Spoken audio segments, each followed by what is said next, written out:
Hi, welcome. So the previous couple videos I showed you how to quickly set up a Google Classroom environment, how to enroll students through the class code.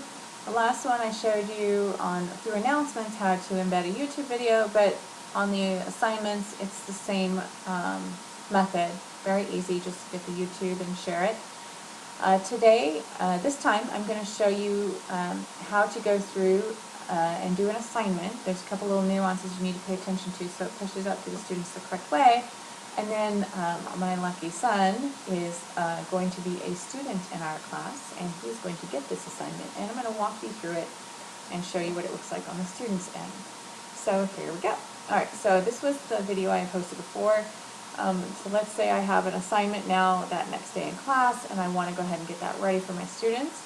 I'm going to go ahead and highlight the assignment function here. Oh wait, let's make sure I have my son in the class. Oh, I don't have him in there just yet. So I'm going to invite him. So if you know their email address, it's super easy. And since he is one of my contacts, I just type his name in here, Jared D. 3535. mytusd.org. Search for him, and there he is. I'm just going to go ahead and select him, and I'm going to invite him.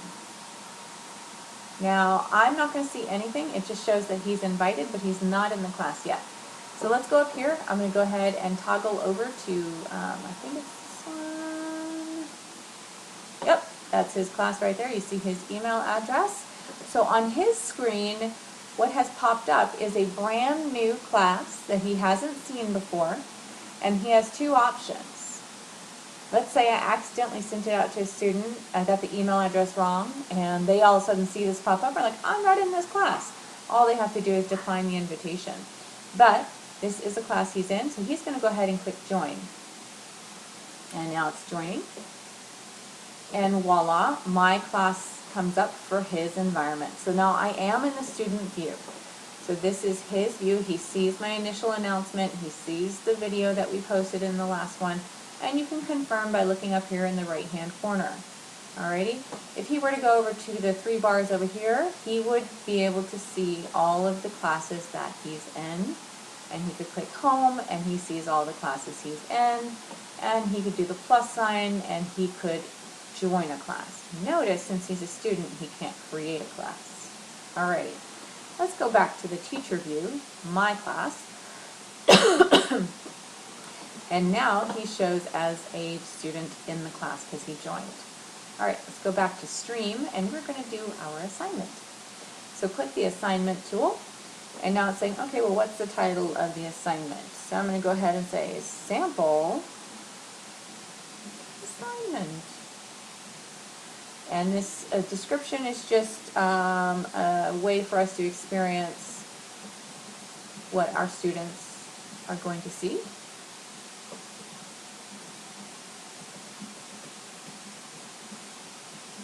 In the classroom environment.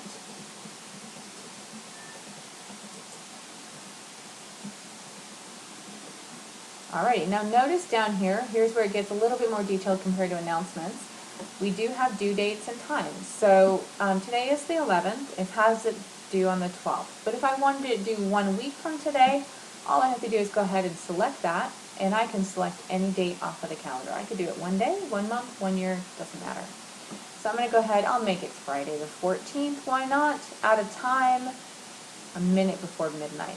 Perfect. Sounds good to me.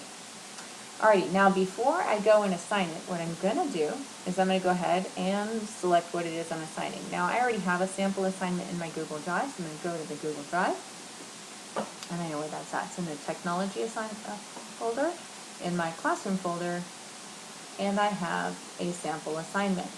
Now, if I didn't have if I didn't know where it was, you would simply type it up here. Let's say I had a keyword, sample,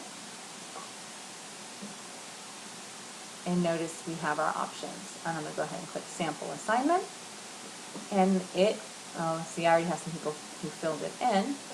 So, you know what, I don't think I want that one. Let's go ahead, I'm going to pick the other one that's not already filled in. I'm going to go ahead and click on, let's type in sample again. And this is how easy it is. You can go back and forth and change it. And I want the Google Doc. That's the one that was filled in. So let's go ahead Oh, for the demo, this one's blank. Notice there's the blank template. You can see just words. Now, here is a key thing.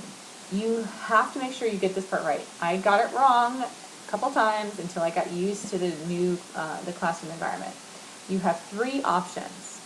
The students can view the file. What that will do is it will push the file out to the students. All they can do is read it. It's like for resources that you don't want them to edit. Students can edit the file. This is for one document pushed out to all students. Like in science class, when they are all collecting a bunch of data, you might want to collect the whole class's data into one document. So one document, all students have access to the same document and can change it willy-nilly until you close it.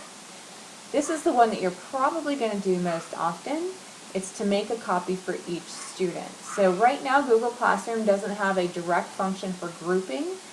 We'll talk about that in a little bit. You're going to go ahead and just make a copy for each student. It'll automatically copy your template, make a copy for each student, and push it out to them. Your template stays untouched, but each student gets their own copy. They can modify it, and when they submit it, you'll get ever how many, like 40 plus different copies that your students completed. So I'm going to go ahead and push that out to Jared. I click Assign, and it's going to go ahead, and what it's doing right now, it's going through the script, and it's pushing out that document to all the students. Now I only have one student in the class, so that's why there's only a 1 here. As soon as students start completing it, it would be live here. I would see this number go up and this number go down.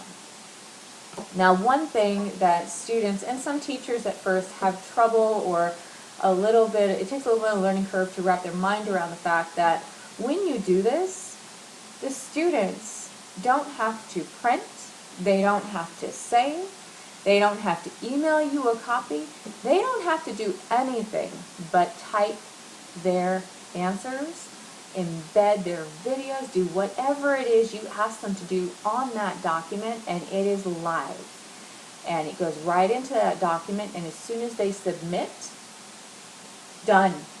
It comes back to the teacher, and it is complete. No stress. And if they forget to submit it to you, it's still on their drive, easy peasy, never gets lost, ever. All right, so this is from the teacher's point of view. Let's go back to the student's point of view. I'm going to go back to Jared's classroom environment. We're going to go back to his new class, Honors Chemistry, that he joined. Oh, and look it, there's a sample assignment that I just pushed out to him. All right, so if we click on that, I'm going to click on it. It opens up the assignment for him. A little slow. And he has several options. Now notice it says not done, big indicator. It does tell him the due date up here, which is awesome. And he has several options. Most likely he'll wait to use this one. We'll talk about that in a second. But he has the ability to add anything that he already has created. So he can go to his Google Drive if he has a file already created and ready to add. If he has a website that is relevant, if he wants to add that in, he can do that. It's kind of like a wiki project in a way. He can add these things onto the assignment that you give him. He can upload a file, like let's say he has something on his computer that's not necessarily in his Google Drive. He can go ahead and do that. So this is for things that are already created. Let's say he wants to create a new document. He can totally do that. He can go to this create function, and it's going to be only Google apps. It's going to be Google Docs, Google Slides, Google Sheets, Google Drawing. And because that's just the function of Google. They're not going to ask you to create a Microsoft Word document. So he could create something like this, and he would automatically connect to the assignment, which is awesome. Alrighty, so let's go ahead and just look at what we've asked Jared to do. So you can click on this, or you can click on the preview. Either way works, and it's going to open up, oh see, it went to my account, sign into another account, oh goodness gracious. Let me do this real quick.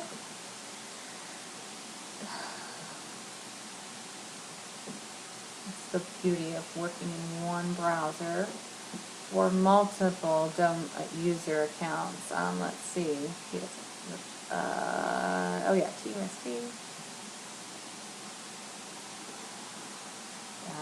It's a mom. I'm allowed to know his password. Really? Goodness gracious. Okay, so we're going to sign out the pane. Now let's sign in. Okay.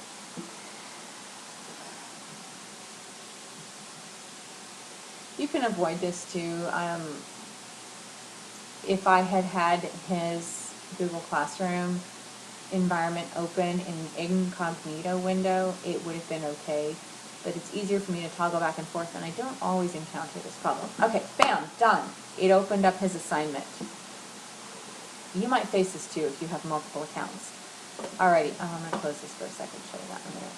Alrighty, so digital notebooks. This is what I assigned him, and it was like a little mini sub-lesson within the lesson. I wanted him to learn how to use the research toolbar. So he would go through and follow the directions and go ahead, and when he was done, he would go ahead and right up here, since he is a student, he could click turn in from this screen if he wanted to. But if he wasn't ready to turn it in, he doesn't have to right away. So let me just show you really quickly an example of what he was supposed to do.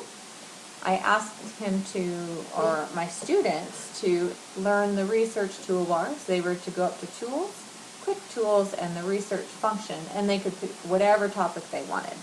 Let's say they wanted the angry cat. And then I want them to get an image of him. So then we would search. If you activate it, everything would give you web pages, images is what we're looking for. Click that. Oh, and there's angry cat images. Classic angry cat. All right, I'm going to go ahead. I like this one. Now the beauty, and if you click it, it'll open it up. Where's my angry cat? He's a little slow today. Maybe he's just super duper angry. Bye-bye, angry cat. All right, so let's say I really liked a picture. What I would do is so easy. You just select it from this research toolbar and watch this. Drag and drop. Awesomeness, because not only does it put the image right there, you don't have to copy and paste from a separate tab or window or anything, but do you see this little one right here? Oh my God. I showed this to some of my students near the end of the school year, and this one student just out of the blue put his hands in the air and he's like, Mrs. Biller, you just saved my life. And all my students were talking to me about how typing in MLA format takes up so much time. They would rather be doing this and that and the other. So here's the one, and then if you go down at the bottom of the page, there's the citation of the website. Beautiful. And there are some additional extensions we can talk about at another time that show you how, that will go ahead and automatically translate all of your footnotes into a nice bibliography for the end of your document. But anyway, so let's say he went ahead and he finished part A, he finished part B, and he's not going to turn it in this way, but he goes back to his Google Classroom environment. So let's go back to Google Classroom. Oops, not that one. Let's go back over here. And now he still has it here. If we click on it again, you're going to see it saves automatically. That's the beauty of Google Classroom. So Angry Cat is still there. So close him out again. But now let's go ahead, let's say he created or added or whatever he wanted to do. Now he's ready to turn it in. Select Turn In function. It's going to ask him, are you ready to turn it in? Or let's say he turns it in and like there's something drastic happened, or it's late, or some weird thing happened with formatting. He can add a little private note to me, maybe simple hi, smiley face. And then he clicks turn in. And from his point of view, bam, done. Notice it says down up here, turned in, he's good. Now since it is, now this is important to point out to your students, since it's before the due date, he can unsubmit it. But it has to happen before the due date. After that, there's no more unsubmit. It is done. He can't edit it anymore. Alrighty. And I think that's about it for now. That's how we go ahead and we create an assignment and we submit it. In the next video, I will show you how to look at submitted assignments and do some easy peasy grading and how to look through all of that stuff. Alrighty, hope you had fun. I know I did.